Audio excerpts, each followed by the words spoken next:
Hai semua, selamat datang di channel Baca Saham. Pada video ini, kita akan membahas satu topik dengan judul saham besar ini harganya dulu 4 ribuan, sekarang 1000-an. Laba naik, potensi dividen jumbo lagi kah di tahun 2025?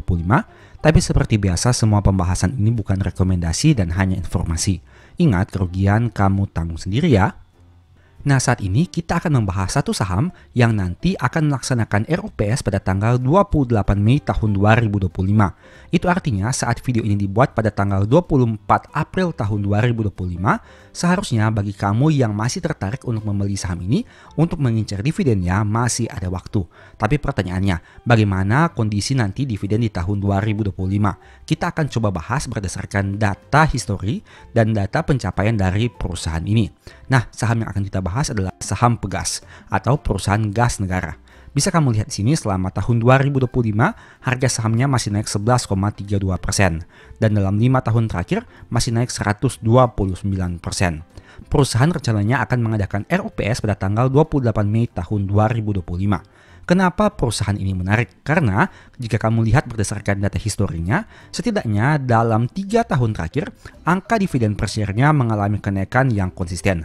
Bahkan di tahun 2022, jika dibandingkan dengan tahun 2020 dan sebelumnya, angka dividen per share-nya mengalami kenaikan yang sangat signifikan. Begitu juga dengan tahun 2023 dan tahun 2024. Meskipun kenaikannya tidak terlalu drastis, seperti kenaikan di tahun 2022 dibandingkan tahun 2020, tapi tetap saja dalam 3 tahun terakhir mengalami kenaikan untuk dividen per share-nya. Sekarang kita akan lihat berapa besar potensi dividen yang akan dibagikan di tahun 2025 ini. Saya tertarik membahas saham ini karena pencapaian kinerja laba di tahun 2024 mengalami kenaikan dibandingkan tahun 2023. Begitu juga dengan tahun 2022. Tapi jika kita lihat dalam jangka panjang di tahun 2015 labanya 5,3 triliun. Itu artinya memang pencapaian laba di tahun 2024 ini mirip seperti di tahun 2015. Dengan kata lain, laba perusahaan ini sebenarnya tidak mengalami kenaikan yang signifikan dalam jangka panjang. Tapi jika melihat data histori setidaknya 3 tahun terakhir, sebenarnya kinerja di tahun 2024 ini sudah cukup baik. Sekarang mari coba kita hitung terkait potensi dividen yang akan dibagikan di tahun 2025 ini dengan mengacu pada tahun buku 2024. Laba di tahun 2024 adalah 5.380. Kemudian kita kurangi dengan laba di tahun 2023 4.242. Dan kita bagi dengan laba di tahun 2023. Maka hasilnya akan diperoleh sebagai berikut. Labanya naik sekitar 26,82% dibandingkan tahun 2023. Mari kita hitung dengan pencapaian dividen per share setahun sebelumnya. Nah, bisa kamu lihat angka dividen per share-nya sekitar 148,31. Dan kita kalikan dengan 1,26. Itu artinya ada kemungkinan dividen per share-nya 186 per lembar saham apabila asumsi dividen payout ratio-nya sama seperti tahun sebelumnya. Meski begitu, ini merupakan sebuah simulasi dan proyeksi saja. Kita tentu harus menunggu hasil ROPS agar mengetahui angka pastinya. Bisa lebih tinggi, bisa juga lebih rendah. Nah, coba kita bagi. Dengan angka 186, kita bagi dengan harga saham saat video ini dibuat di angka 1770, maka akan diperoleh dividen yield sekitar 10,5%. Angka yang tentu cukup menarik untuk saham sekelas Pegas ini. Memang tidak ada yang bisa menjamin bahwa harga sahamnya akan kembali naik di masa depan dan juga mungkin saja bisa turun. Tapi dengan angka dividen yield sekitar 10% ini rasanya cukup menarik untuk saham Pegas, apalagi jika melihat histori dividennya dalam beberapa tahun sebelumnya yang mungkin bisa lebih rendah dari itu. Kamu bisa lihat sini, dalam beberapa tahun ini hanya di 3 tahun terakhir ini yang angka dividen per share-nya melonjak signifikan. Semoga saja di tahun 2025 akan konsisten seperti ini, di mana angka dividen per share-nya bisa bertambah karena labanya juga meningkat. Nah, tapi mari kita lihat untuk sisi yang sebaliknya. Kamu tentu sudah tahu bahwa di tahun 2015 labanya mirip seperti di tahun 2024. Kita lihat untuk dividen di tahun 2016 karena dividen itu dibagikan 1 tahun setelah pencapaian labanya. Kita lihat untuk dividen di tahun 2016 seperti apa. Angka dividen per share di tahun 2016 adalah 91,32, tentunya lebih rendah dibandingkan 3 tahun terakhir. Dan itu artinya dengan adanya kondisi ini juga merupakan salah satu pertimbangan yang harus kamu pikirkan. Apabila ternyata kebijakannya mirip seperti di tahun 2016, di mana dengan laba yang mirip di tahun 2024 dan 2015, mungkin saja angka dividen per share-nya juga bisa mirip. Tapi kembali lagi semuanya tergantung kepada hasil RUPS nanti. Apakah dividennya naik ataukah dividennya malah turun. Kita tentu sebagai pemegang saham akan berharap yang terbaik dari perusahaan ini. Dan tentunya berharap perusahaan masih bisa bertumbuh dengan optimal dalam jangka panjang karena dividen itu hanya merupakan salah satu keuntungan dari pemegang saham. Di sisi yang lain ada juga keuntungan dari sisi capital gain. Tentu akan disayangkan jika dividennya besar tapi capital loss-nya juga besar. Nah sekarang kita lihat untuk historical harga sahamnya. Dari data ini bisa kamu lihat bahwa dalam 10 tahun terakhir sebenarnya harga saham Pegas sudah turun cukup signifikan. Sempat di atas Rp4.000 pada tahun 2015, tapi sempat juga turun di bawah Rp1.000. Saat video ini dibuat di angka 1.770 yang memang sedikit mengalami kenaikan dari harga di tahun 2020. Dan saya pernah menonton beberapa video sebelumnya di mana kamu bisa melihat bahwa LKH ternyata sempat membeli saham ini. Tapi kita tidak tahu apakah hingga video ini dibuat beliau masih memiliki saham Pegas atau sudah dijual. Silahkan kamu melakukan penelusuran lebih lanjut untuk mengetahui hal tersebut. Kemudian mari kita lihat dari aspek valuasi PBV-nya dulu. Nah dari data ini kamu bisa lihat bahwa saat video ini dibuat, Pegas diperdagangkan pada PBV yang hanya 0,94 kali. Artinya di bawah dari modal per lembar sahamnya. Dulunya saat harga sahamnya sempat tinggi-tingginya, PBV Pegas ini diperdagangkan di atas angka 2 kali. Dan kini hanya 0,94, itu artinya terjadi penurunan yang cukup signifikan untuk saham Pegas ini. Nah, jika kita lihat juga untuk labanya sebenarnya bisa dikatakan cukup fluktuatif karena saham Pegas ini sebenarnya sempat mencatatkan kerugian pada tahun 2020. Itulah alasannya mungkin kenapa di tahun 2021 perusahaan absen bagi dividen karena kinerja di tahun 2020 mengalami kerugian. Nah, tapi jika kamu lihat ini setidaknya sejak tahun 2015 hingga tahun 2024 ini, laba di tahun 2024 ini menjadi salah satu laba tertinggi yang pernah mereka capai. Memang sedikit lebih tinggi dibandingkan tahun 2015 dan angka ini juga bisa dikatakan cukup memuaskan. Kita tentu berharap di tahun 2025 Pegas masih bisa mempertahankan konsistensi pencapaian laba yang sebaik ini atau mungkin bisa lebih tinggi lagi. Tapi kembali lagi, untuk bisa mengetahuinya kita harus mengupdate kinerja terbaru saham ini setidaknya dalam kuartal per kuartal. Nah, jika kamu lihat juga datanya di sini, kamu akan memperoleh informasi bahwa gross profit marginnya di angka 17,5 dan net profit marginnya di angka 7,8. Memang untuk angka NPM perusahaan ini tidak terlalu menarik karena di bawah 10%. Nah, untuk angka dividen yieldnya bisa kamu lihat di tahun 2024 yieldnya sekitar 8,38% dengan mengacu angka dividen per share di tahun 2024. Seperti yang saya katakan tadi, apabila di tahun 2025 karena labanya naik, dividennya juga naik, otomatis dividen yieldnya bisa semakin tinggi. Begitu juga hal sebaliknya. Artinya kamu harus mempertimbangkan dari dua sisi. Pertimbangkan jika dividen per share-nya naik, pertimbangkan juga jika dividen per share-nya turun. Nah, dari data ini silahkan kamu lihat bagaimana prospek saham Pegas ke depannya. Karena mengacu pada data yang ada di aplikasi Stockbit dalam 10 tahun terakhir ini, return saham Pegas sebenarnya masih turun 61,85%. Meskipun dalam 5 tahun, kamu bisa melihat adanya kenaikan 129%. Setelah melihat perbandingan sederhana ini, bagaimana menurut kamu terkait prospek saham Pegas ke depannya seperti apa? Apakah masih menarik untuk dikoleksi atau tidak? Silahkan pertimbangkan dari banyak aspek, dari aspek dividen maupun dari aspek potensi capital gain-nya. Karena ingat, semua video ini bukan rekomendasi dan hanya informasi saja. Untung rugi, kamu yang tanggung sendiri. Sebagai informasi juga, sebelumnya saya sudah sempat buat satu video yang mungkin bisa berguna bagi kamu. Nonton hingga selesai agar memperoleh pemahaman yang utuh.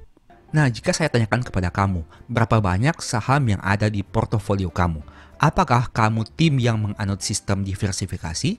Ataukah kamu adalah orang yang senang konsentrasi? Di mana kamu diversifikasi kepada banyak saham atau kamu konsentrasi hanya kepada saham-saham tertentu? Kita akan bahas sisi plus dan minusnya pada video kali ini. Dan agar supaya kamu memiliki gambaran yang lebih utuh, mari kita buat dalam contoh studi kasus. Kita gunakan misalkan modal awal kita adalah 100 juta rupiah. Apabila kita melakukan diversifikasi, diasumsikan kita membeli 4 nama saham. Kenapa 4? Agar supaya perhitungan alokasi bisa menjadi lebih mudah. Dengan asumsi kita alokasi sama rata, artinya modal awal 100 juta rupiah ini kita bagi menjadi 4 saham, yaitu 25 juta per saham. Nah, kita asumsikan setiap saham ini memiliki harga saham yang berbeda-beda. Saham A misalkan memiliki harga Rp1.000, saham B memiliki harga Rp2.000, saham C memiliki harga Rp5.000, dan saham D memiliki harga Rp10.000. Itu artinya untuk saham A, maksimal kita hanya bisa melakukan pembelian 25 juta. Begitu juga dengan saham B, saham C, dan saham D. Nah, sekarang bagaimana jika awalnya harga saham berada pada angka yang tadi kita sebutkan? Misalkan, untuk saham A dengan harga Rp1.000, kita kalikan dengan angka 10.000 lembar saham. Maka modal awal kita sudah menjadi 10 juta rupiah yang digunakan dan tinggal tersisa 15 juta. Saham B misalkan dengan harga Rp2.000, kita membeli 10.000 lembar juga, yang artinya 20 juta, artinya sisa dana kita tinggal 5 juta. Saham C yang berada pada harga Rp5.000, kita kalikan dengan 5.000 lembar, yang artinya nominal dana kita sudah menjadi 0. Dan saham D dengan harga saham 10.000, kita kalikan dengan angka 1.000 lembar saham, yang artinya sisa dana kita masih 15 juta dari dana awal 25 juta. Nah, dari angka awal ini saja bisa kamu lihat di sini, dana awal kita yang tadinya 100 juta rupiah, kini tersisa tinggal 35 juta rupiah karena ada alokasi ke dalam beberapa saham tertentu. Misalkan, saham A masih memiliki sisa dana 15 juta, begitu juga dengan saham D. Saham B memiliki sisa dana 5 juta dan saham C, karena sudah dibelikan full, maka sisa dananya adalah 0 rupiah. Nah, kemudian yang jadi pertanyaan, apabila harga sahamnya malah ternyata mengalami penurunan. Misalkan, saham A yang tadinya angka Rp1.000 kini tersisa di angka Rp800. Saham B yang tadinya Rp2.000 turun menjadi angka Rp1.500. Saham C yang awalnya Rp5.000 turun menjadi angka Rp4.500. Dan saham D yang tadinya Rp10.000 kini turun menjadi angka Rp9.000. Bagaimana average down yang bisa kamu lakukan? Artinya dengan sisa dana yang kamu miliki ini, kamu hanya bisa melakukan pembelian maksimal dari sisa dana yang tadi kamu punya. Seperti yang tadi kita tampilkan bahwa saham A misalkan sisa dananya adalah 15 juta. Artinya kamu hanya bisa melakukan pembelian maksimal 15 juta dan jika kita hitung misalkan kamu membeli 10.000 lembar saham lagi, maka dana alokasi kamu hanya tersisa 7 juta rupiah karena sudah dibelikan saham 8 juta rupiah. Nah, untuk saham B, misalkan dengan penurunan harga ke angka 1.500, kamu mau melakukan pembelian 2.000 lembar saham. Yang artinya dana kamu akan berkurang menjadi hanya tersisa 2 juta rupiah karena sudah dibelikan saham 3 juta rupiah. Untuk saham C, meskipun harganya mengalami penurunan, kamu tidak lagi bisa melakukan pembelian karena dana alokasi kamu sudah habis. Dan saham D, misalkan saat harga sahamnya turun ke angka Rp9.000, kamu melakukan pembelian sebanyak 500 lembar saham. Yang artinya sisa dana kamu turun menjadi 10.500.000. Dari sini kamu bisa melihat bahwa dari yang awalnya dana kita dialokasikan 25 juta per saham, maka dengan adanya pembelian average down sebanyak satu kali, sisa dana kita hanya menjadi 19.500.000, semakin berkurang. Dan apabila harga sahamnya turun lagi, misalkan saham A yang mengalami penurunan dari angka 800 turun misalkan ke angka 600 rupiah, dan kita kalikan misalkan kita melakukan pembelian sebanyak 5.000 lembar saham, artinya sisa dana kita turun menjadi 4 juta rupiah. Saham B misalkan dengan sisa dana 2 juta rupiah, kita melakukan pembelian apabila harga turun ke angka 1.000 rupiah. Katakanlah kita membeli 500 lembar saham, tersisa 1.500. Dan saham D dengan angka alokasi sebanyak 10.500.000, misalkan harga sahamnya turun menjadi angka 8.000 rupiah dan kita lakukan pembelian sebanyak 1.000 lembar. Itu artinya dana kita hanya tersisa 2.500.000 untuk saham D. Jika di total tersisa 8 juta rupiah. Hal ini terus kita lakukan secara berkesinambungan hingga dana kita nantinya akan menjadi 0 apabila melakukan pembelian secara average down untuk 4 saham ini. Itu merupakan salah satu dari definisi untuk diversifikasi, di mana melakukan pembelian berdasarkan dana alokasi dari setiap saham. Dalam contoh ini, kita menggunakan 4 saham. Nah, pertanyaannya bagaimana dengan sisi konsentrasi? Kita asumsikan misalkan hanya membeli satu saham saja. Katakanlah saham A dengan modal awal harga Rp1.000. Misalkan sama seperti tadi, kita melakukan pembelian dengan angka 10.000 lembar saham. Maka dana awal kita yang tadinya 100 juta berkurang menjadi 90 juta. Apabila harga sahamnya turun lagi, misalkan dari angka Rp1.000 turun menjadi 800 dan kita belikan lagi 10.000 lembar saham. Dana kita dari yang awalnya 100 juta kini tersisa menjadi 82 juta. Misalkan harga sahamnya turun lagi dari angka 800 rupiah turun menjadi angka 700 rupiah. Dan kita lakukan pembelian 10.000 lembar saham lagi. Dana alokasi kita tersisa 75 juta. Begitu seterusnya. Misalkan harga sahamnya turun lagi ke angka 600 rupiah dan kita melakukan pembelian 10.000 lembar saham. Dana alokasi kita tersisa 69 juta. Kita lakukan secara berkesinambungan. Harga sahamnya turun lagi ke angka 500 rupiah dan kita doublekan. Misalkan kita membeli 20.000 lembar saham. Dan alokasi kita masih tersisa 59 juta. Dan katakanlah harga sahamnya turun sangat signifikan hingga ke angka 100 rupiah. Bagaimana cara kita melakukan pembelian? Dan misalkan kita lakukan pembelian 50.000 lembar saham. Artinya 5 kali lipat lebih besar dari harga pembelian awal. Dan alokasi kita masih tersisa 54 juta. Dengan adanya alokasi average down yang dilakukan dalam beberapa rentang harga. Nah, dari sini kamu bisa lihat perbedaan mencolok antara diversifikasi dan konsentrasi. Untuk diversifikasi memang kita memiliki lebih banyak saham. Dalam contoh ini kita memiliki 4 saham. Sehingga apabila misalkan saham A mengalami penurunan, portofolio kita tidak akan terganggu secara signifikan karena ini hanya merupakan 25% dari total portofolio yang kita miliki. Nah, di sisi yang lain misalkan saham A mengalami penurunan, dan saham B mengalami kenaikan. Itu artinya total portofolio kita untuk pertumbuhan atau penurunannya akan dihitung dari akumulasi antara saham A, B, C, dan D. Sehingga salah satu saham yang turun atau naik tidak akan mempengaruhi secara signifikan terhadap portofolio. Hal berbeda dengan portofolio terkonsentrasi. Misalkan saham A ini mengalami penurunan yang sangat signifikan, otomatis total portofolio kita ini akan langsung terpengaruh karena hanya terfokus pada satu saham ini saja. Sebaliknya, apabila saham A ini mengalami kenaikan yang signifikan, total portofolio kita juga pun akan naik dengan signifikan karena seperti kembali lagi hanya terfokus pada satu saham saja. Itu merupakan plus minus yang bisa kamu lihat untuk diversifikasi dan konsentrasi.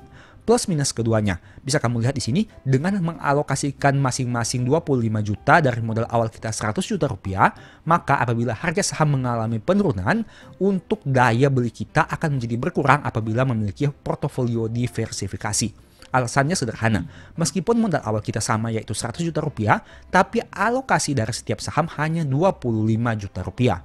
Hal ini tentu berbeda dengan portofolio konsentrasi, di mana dengan modal awal 100 juta rupiah, kita mengalokasikan full di satu saham saja. Artinya meskipun harga sahamnya turun dari angka 1.000 rupiah ke angka 100 rupiah, dana kita untuk melakukan average down masih lebih kuat dibandingkan saham diversifikasi yang mana harga sahamnya mengalami penurunan dengan tidak terlalu signifikan saja. Apabila kita rajin melakukan average down, maka sisa dana kita akan lebih terbatas. Contohnya bisa kamu lihat saja di sini. Hanya dengan melakukan average down pada beberapa harga saja, sisa dana kita hanya menjadi 8 juta rupiah dan itu berbeda dengan portofolio konsentrasi di mana harga saham mengalami penurunan yang signifikan pun sisa dana kita masih lebih banyak. Hal itu juga disebabkan karena apabila melakukan diversifikasi, kita melakukan pembelian pada beberapa variasi harga. Contohnya seperti ini di harga 1.000 rupiah, saham B di harga 2.000 rupiah, saham C di harga 5.000 rupiah, dan saham D di harga 10.000 rupiah. Ini tentu berbeda dengan portofolio konsentrasi di mana kita hanya fokus untuk membeli satu saham yang mana harga awalnya adalah 1.000 rupiah, sehingga membuat alokasi dana kita tidak akan terlalu terpengaruh signifikan dibandingkan diversifikasi yang memiliki saham dengan harga awal 10.000 rupiah, 5.000 rupiah, dan 2.000 rupiah. Itu merupakan poin plus minus kedua dari portofolio diversifikasi dan portofolio konsentrasi. Dan untuk poin terakhirnya, bisa kamu lihat di sini. Apabila kamu melakukan diversifikasi atau konsentrasi, sebenarnya secara logika ada mitigasi risiko yang bisa kamu lakukan, namun dengan skema yang berbeda. Mitigasi risiko yang bisa kamu lakukan untuk portofolio diversifikasi adalah membagi risiko ke dalam beberapa saham, seperti contohnya saham A, B, C, dan D, dengan alokasi masing-masing 25% dari total modal yang kita miliki. Tapi minusnya adalah kamu tidak bisa melakukan average down pada variasi harga yang lebih luas. Sedangkan untuk portofolio konsentrasi, memang alokasinya hanya di satu saham saja. Tapi mitigasi risiko yang bisa kamu lakukan adalah melakukan pembelian average down pada beberapa variasi harga yang lebih luas. Contohnya seperti ini, misalkan dari harga Rp1.000, saat harga sahamnya turun ke angka 800, 700, 600, 500, bahkan Rp100, kamu masih bisa melakukan pembelian. Artinya variasi harga pembelian kamu lebih banyak dibandingkan portofolio diversifikasi. Alasannya sederhana, karena dana kamu terfokus pada satu saham saja, sehingga variasi harganya pun bisa lebih banyak. Nah, ini merupakan salah satu teknik yang saya amati dari kisah LKH saat membeli saham Bumi, di mana saat harga sahamnya berada pada angka yang tinggi, beliau melakukan pembelian dan harga sahamnya turun ke angka Rp50 pun, beliau masih bisa melakukan pembelian. Alasannya sederhana, karena LKH memiliki dana yang sangat banyak. Bagaimana dengan kita yang hanya memiliki dana recehan ini? Salah satu hal yang bisa kamu lakukan adalah dengan melakukan konsentrasi, di mana kamu jangan fokus kepada saham yang lain. Apabila harga sahamnya mengalami penurunan, fokus saja kepada satu atau dua saham yang menurut kamu sangat menarik, yang memiliki potensi keuntungan di masa depan paling maksimal. Hal itu bisa menghemat dana kamu sehingga tidak dilakukan pembelian untuk beberapa saham lain yang malah hanya akan membuang dana kamu untuk melakukan average down pada saham-saham tertentu. Itu merupakan salah satu teknik yang bisa kamu lakukan dan kamu pertimbangkan apabila harga saham mengalami penurunan. Meskipun kamu memiliki portofolio diversifikasi, katakanlah memiliki 4 saham, tapi saat harga sahamnya mengalami penurunan yang drastis, jangan melakukan average down pada semua saham ini karena dana kamu terbatas. Ingat, dana kamu hanya terbatas, sehingga yang bisa kamu lakukan, fokus saja kepada satu atau dua saham yang menurut kamu paling menarik. Sehingga apabila harga sahamnya terus mengalami penurunan, untuk alokasi sisa dana yang berada pada saham yang lain, bisa kamu pindahkan dulu ke saham yang menurut kamu paling menarik. Contohnya misalkan, pada kondisi ini saham B masih memiliki sisa dana Rp1.500.000 dan saham D masih memiliki sisa dana Rp2.500.000. Angka sisa dana ini Rp4 juta bisa kamu alokasikan dulu ke saham A apabila kamu melihat saham A yang paling menarik. Itu merupakan salah satu mitigasi risiko yang bisa kamu lakukan. Entah itu melakukan diversifikasi dari banyak saham atau melakukan diversifikasi dari banyak harga. Jika kamu penganut sistem diversifikasi saham, mungkin kamu bisa melakukan pembagian kepada banyak saham. Tapi bila kamu menganut sistem konsentrasi, kamu bisa melakukan diversifikasi kepada banyak harga. Itu merupakan beberapa mitigasi yang bisa kamu lakukan. Semuanya memiliki plus minusnya masing-masing. Entah itu kamu sistem diversifikasi atau kamu sistem konsentrasi. Selalu ingat bahwa pertimbangkan segala sesuatu sesuai dengan apa yang kamu nyaman. Jika kamu nyaman diversifikasi, silakan lakukan. Jika kamu nyaman konsentrasi, silakan lakukan juga. Karena apapun mekanisme atau metode yang kamu lakukan, semuanya memiliki sisi plus dan minusnya masing-masing. Dan ingat, pertimbangkan risiko yang siap kamu hadapi. Karena untung rugi menjadi tanggung jawab kamu sendiri. Video ini bukan rekomendasi dan hanya sebagai informasi saja. Singkat pada video ini, selalu ingat bahwa semua saham yang disebutkan bukan rekomendasi dan hanya bersifat edukasi serta informasi. Mohon juga agar dapat mengecek kembali data yang ditampilkan karena bisa saja terjadi kesalahan pengetikan atau pengambilan data. Di video berikutnya ingin dibahas materi apa lagi? Tulis di kolom komentar ya. Sebagai informasi, berikut ini beberapa list ebook baca saham. Pertama, psikologi saham. Kedua, stock for living. Ketiga, strategi nabung saham. Keempat, the stock market. Dan yang kelima, cara cepat analisa laporan keuangan.